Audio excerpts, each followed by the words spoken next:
Hope will arise out of the ashes of our past broken relationships, fractured families, and personal struggles.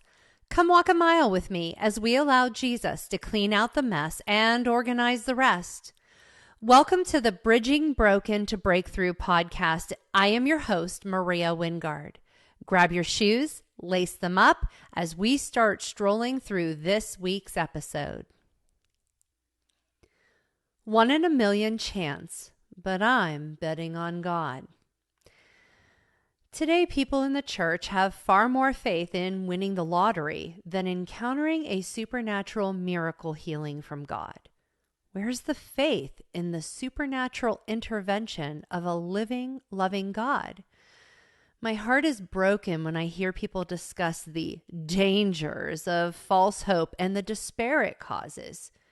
We have become so detached from the supernatural in the structuring of our church to avoid extremism that we have far more faith in winning the lottery. People think you're foolish. People think you're simple. People, even in the church, think you're delusional and not facing facts. Either we believe in a holy, sovereign God capable of all the acts discussed in the scriptures and that they apply today, or we really don't believe in him at all. I have faced similar skepticism in my own life. Their gentle tongue and insinuations conveying their disbelief, which is hard to swallow when you're fighting for hope at the tattered edge of a thin rope. I ignore the disbelief as the hem of his garment is all that I need to grasp in the moment as I fight the crowd to reach for my Lord. I struggle with their lack of belief for a miracle. I struggle with the avoidance because I do believe in seeing the impossible, and that makes them uncomfortable. I struggle with abandonment from their lack of presence, as many do not care to have anything intrude on their happiness. I struggle with those who don't know what to say, so they run from even sitting in silence with me. Feeling utterly alone while walking this road, for me, is the most difficult. But in the struggle, I refocus and reach for the only hand capable of helping. God, what will you do then so that your great name will be remembered? Joshua 7:9. Lord, they really don't believe that you'll do it. Can you do it just for your name's sake? Your reputation is on the line, Lord, and even in the house, your house, there's doubt of your abilities. Quote, yet God saved them for his name's sake, that he might make known his mighty power. Psalms 106:8. Lord, I'm betting on you, and I have pushed all my chips to the center of the table. I'm betting on you, God.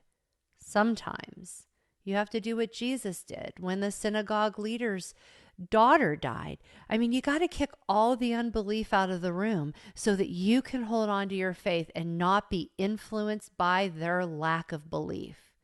Jesus allowed no one to go with him except for Peter, James, and John. Arriving at the house, Jesus stated, "Why are you making noise and crying? The child isn't dead." They laughed. And so he made them all go outside. Mark 5:35 through 40.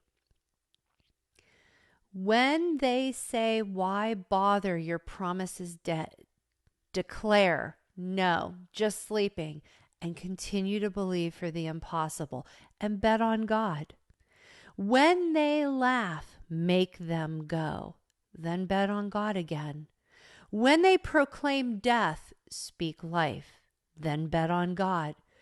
When they form a noisy, distracting crowd, leave them all. Take only the faithful few. Then bet on God again.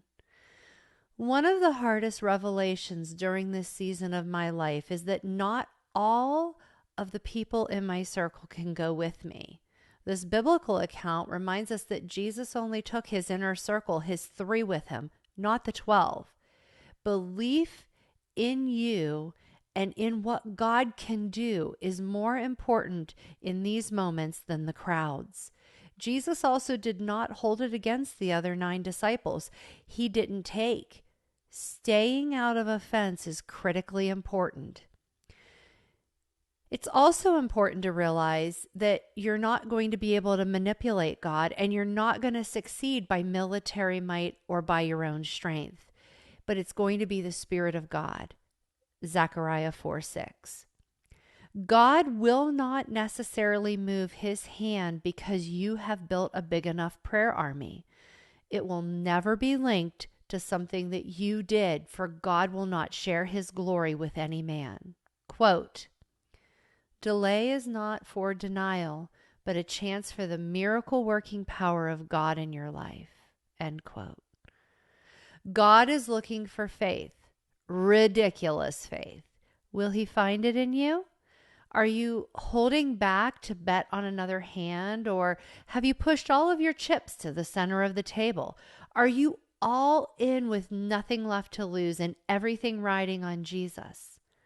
Are you also okay saying, quote, whether God does or whether he doesn't, I will be found in a place of believing him for it? Pastor Mike Todd. Will God find you in faith on this earth? I am grateful you decided to walk a mile with me, your host, Maria Wingard, on the Bridging Broken to Breakthrough podcast. I pray that through our conversation, Jesus reveals how he is bridging broken to breakthrough as we stroll through another mile in this journey called life. Hope will arise if you let him in your life today.